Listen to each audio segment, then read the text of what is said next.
Namaku Sari, usiaku 32 tahun. Aku seorang guru bahasa Indonesia di sebuah SMA swasta di kota kecil. Hidupku sederhana, sangat sederhana. Setiap pagi aku berjalan kaki ke sekolah melewati jalan setapak yang berbatu. Sepatuku sudah lusuh. Tasku penuh dengan buku-buku bekas yang aku beli di pasar loak. Tapi aku selalu tersenyum, karena mengajar adalah hidupku. Anak-anak didikku adalah segalanya bagiku. Tapi siapa sangka, takdir membawaku pada sebuah kisah yang tidak pernah terbayangkan dalam mimpiku yang paling liar sekalipun. Hari itu, hari yang mengubah segalanya, dimulai dengan sebuah ketukan di pintu rumah kontrakanku yang sempit. Rumah kontrakan yang berdinding triplek dengan genteng bocor di sana-sini. Ketika hujan, aku harus menyiapkan ember di beberapa sudut ruangan. Itulah hidupku. Hidup seorang guru honorer yang gajinya hanya cukup untuk makan sehari-hari. Ketukan itu keras dan mendesak. Jantungku berdegup kencang. Siapa yang datang malam-malam begini? Kubuka pintu itu perlahan, dan mataku membelalak. Di depanku berdiri seorang pria dewasa berjas hitam mengkilap dengan wajah yang sangat kukenal. Bu Sari, suaranya berat, dewasa, tapi wajahnya, ya Tuhan, wajah itu adalah wajah Rafa, muridku yang 3 tahun lalu lulus dari sekolahku. Rafa yang dulu selalu duduk di barisan belakang, pendiam, tapi matanya selalu menatapku dengan tatapan yang tidak kupahami. Rafa, bisikku tak percaya. Di belakangnya ada seorang wanita parubaya dengan kebaya mewah dan perhiasan emas berkilauan di lehernya. Wajahnya tegas, matanya tajam memandangku dari atas ke bawah. "Perkenalkan, saya Ibu Rafa," katanya dengan nada dingin namun sopan. "Maaf mengganggu malam-malam begini, Bu Sari, tapi saya datang dengan sebuah tawaran yang mungkin akan mengubah hidup Ibu." Aku terdiam, jantungku bergemuruh. Rafa hanya diam, tidak menatap mataku. Tangannya terkepal erat di samping tubuhnya. Mereka masuk ke rumah kontrakanku yang kumuh. Aku malu, sangat malu. Tapi Ibu Rafa tidak menunjukkan ekspresi apapun. Dia duduk di sofa tuaku yang pegas-pegasnya sudah keluar, lalu menatapku lekat-lekat. "Bu Sari, saya tahu Ibu adalah guru yang baik." Rafa selalu bercerita tentang Ibu. Bagaimana Ibu mengajarinya dengan sabar. Bagaimana Ibu tidak pernah meremehkannya meski dia anak yang pendiam. Aku mengangguk pelan. Memang benar, Rafa adalah anak yang spesial bagiku. Dia tidak seperti murid-murid lainnya. Ada kesedihan mendalam di matanya yang selalu membuatku ingin melindunginya. Ibu tahu Rafa adalah anak tunggal dari keluarga kami yang cukup berada. Lanjut Ibu Rafa. Suami saya memiliki beberapa perusahaan. Rafa adalah pewaris tunggal, tapi dia berhenti sejenak. Nafasnya terdengar berat. Suami saya sakit keras, kanker stadium akhir, waktu dia tidak lama lagi. Dan dying wish-nya, permintaan terakhirnya adalah melihat Rafa menikah. Menikah dengan wanita yang dia pilih sendiri. Dan Rafa memilih Ibu. Duar. Rasanya seperti petir menyambar kepalaku. Aku menatap Rafa yang masih terdiam dengan kepala tertunduk. Apa? Mau menikah? Dengan saya. Suaraku bergetar hebat. "Ya Bu Sari," kini Rafa yang bicara. Suaranya pelan tapi tegas. "Sejak dulu saya mengagumi Ibu, bukan sebagai guru, tapi sebagai wanita. Ibu yang selalu tulus, yang tidak pernah mengeluh meski hidup begitu sulit. Ibu yang tersenyum meski sepatu Ibu berlubang. Saya mencintai Ibu, Bu Sari." Air mataku jatuh, tidak bisa kutahan lagi. Ini semua terlalu mengejutkan. Tapi Rafa, usiamu baru 21 tahun. Kamu masih sangat muda. Kamu bisa mendapatkan wanita yang lebih pantas, yang lebih cantik, yang lebih... Tidak ada yang lebih pantas dari Ibu. Potong Rafa tegas. Ibu adalah wanita paling mulia yang pernah saya kenal. Ibu Rafa mengeluarkan sebuah dokumen dari tasnya. Bu Sari, saya tahu ini berat, tapi saya mohon, sebagai seorang ibu yang ingin melihat suaminya tenang di akhir hayatnya, nikahilah Rafa. Kami akan memberikan mas kawin sebesar 500 juta rupiah, rumah baru, mobil, dan ibu tidak perlu bekerja lagi. Hidup ibu akan terjamin selamanya. 500 juta, angka yang tidak pernah kubayangkan seumur hidupku. Dengan uang itu, aku bisa membangun rumah untuk ibuku yang tinggal di kampung. Aku bisa membayar biaya operasi adikku yang sakit. Aku bisa, tapi ini adalah pernikahan. Pernikahan dengan muridku sendiri. Kami tidak memaksa Bu Sari, kata Ibu Rafa lembut. Tapi tolong pikirkan, Ayah Rafa hanya punya waktu 2 minggu lagi. Kalau ibu setuju, kami akan mengurus semuanya dengan cepat. Malam itu mereka pulang, meninggalkan aku sendirian dalam kebingungan yang luar biasa. Aku menangis sampai pagi, menimbang-nimbang. Hatiku hancur berkeping-keping. 3 hari kemudian, aku menelepon Ibu Rafa.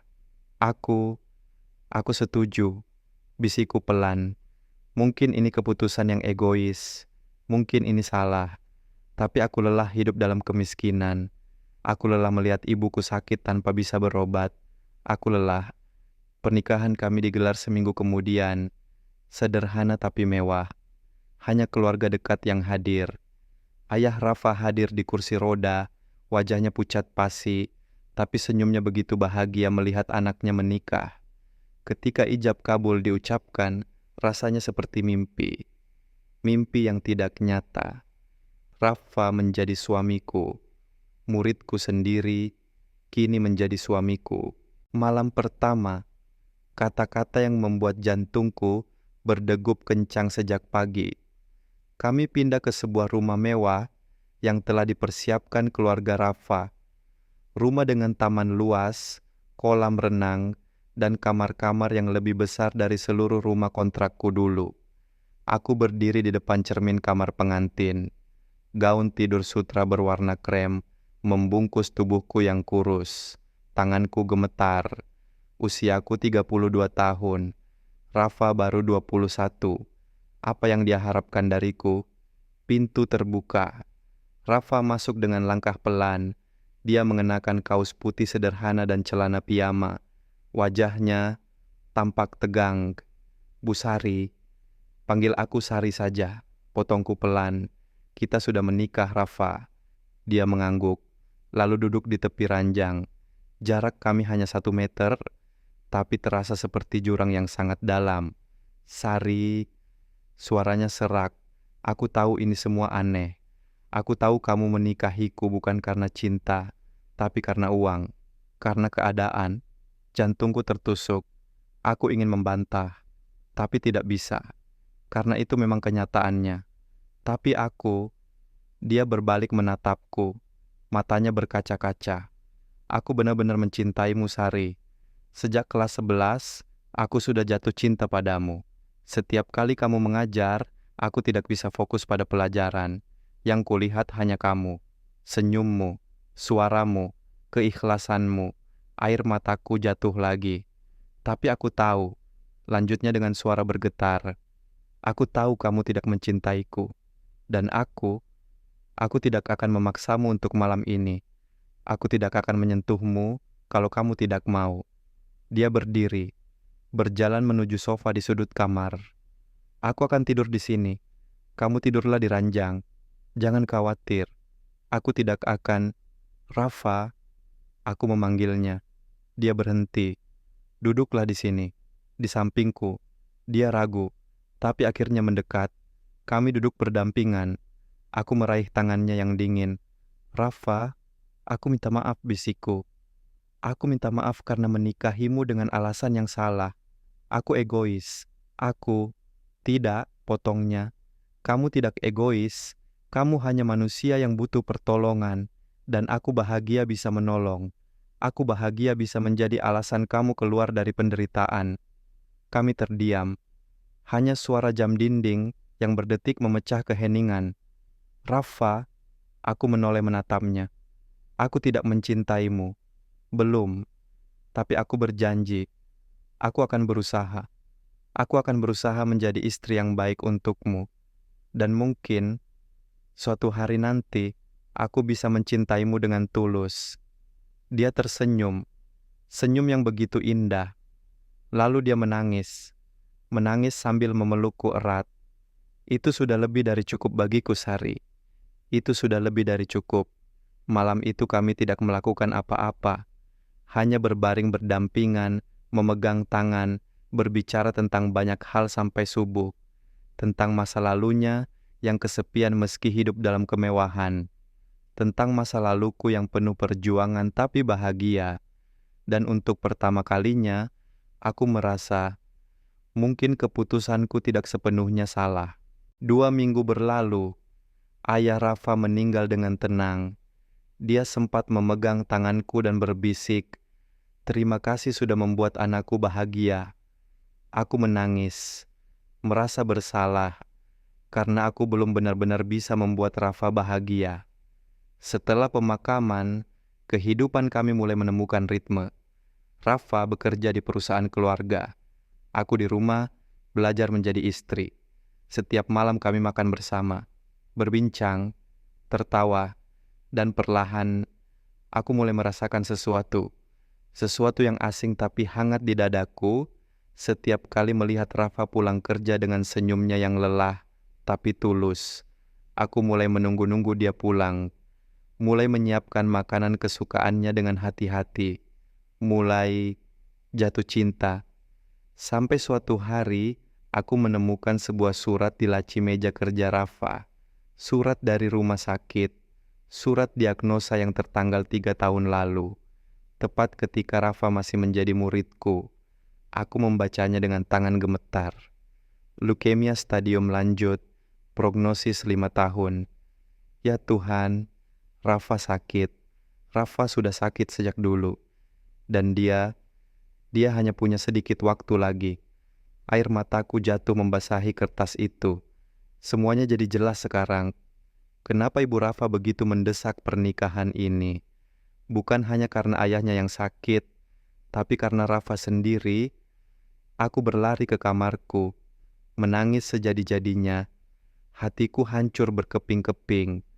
Ketika Rafa pulang malam itu, aku langsung memeluknya erat, sangat erat. "Kenapa tidak bilang?" tanyaku sambil menangis. "Kenapa kamu tidak bilang kalau kamu sakit?"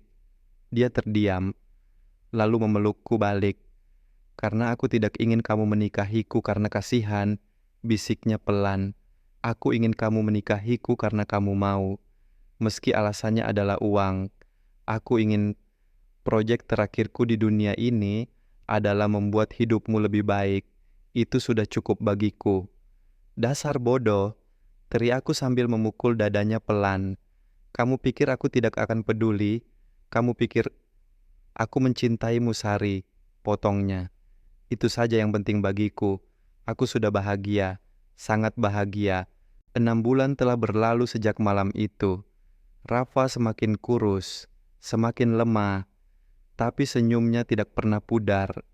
Kami habiskan setiap hari bersama. Aku berhenti menyesali keputusanku, karena 6 bulan ini adalah 6 bulan terindah dalam hidupku. Aku jatuh cinta dengan muridku sendiri yang kini menjadi suamiku. Jatuh cinta dengan pria yang begitu tulus mencintaiku, meski aku awalnya hanya menginginkan uangnya. Dan malam ini, saat aku memeluknya di ranjang rumah sakit, mendengar detak jantungnya yang semakin lemah, aku berbisik di telinganya, "Aku mencintaimu, Rafa. Sungguh, aku mencintaimu dengan segenap hatiku." Dia tersenyum, senyum terakhirnya yang paling indah. "Itu sudah lebih dari cukup bagiku, Sari. Terima kasih sudah mengabulkan keinginan terakhirku, menjadi orang yang kamu cintai." Dan nafasnya perlahan berhenti. Aku menangis, menangis sambil memeluk tubuhnya yang dingin. Hatiku hancur, tapi di antara kehancuran itu, Ada sesuatu yang indah, sebuah pelajaran yang tidak akan pernah kulupakan, bahwa cinta tidak selalu datang dengan cara yang indah. Kadang dia datang dalam bentuk yang aneh, dalam keputusan yang salah, dalam kesedihan, tapi dia tetap cinta. Dan cinta itu nyata. Namaku Sari. Aku istri dari muridku sendiri. Dan ini adalah kisah cinta kami yang singkat tapi abadi.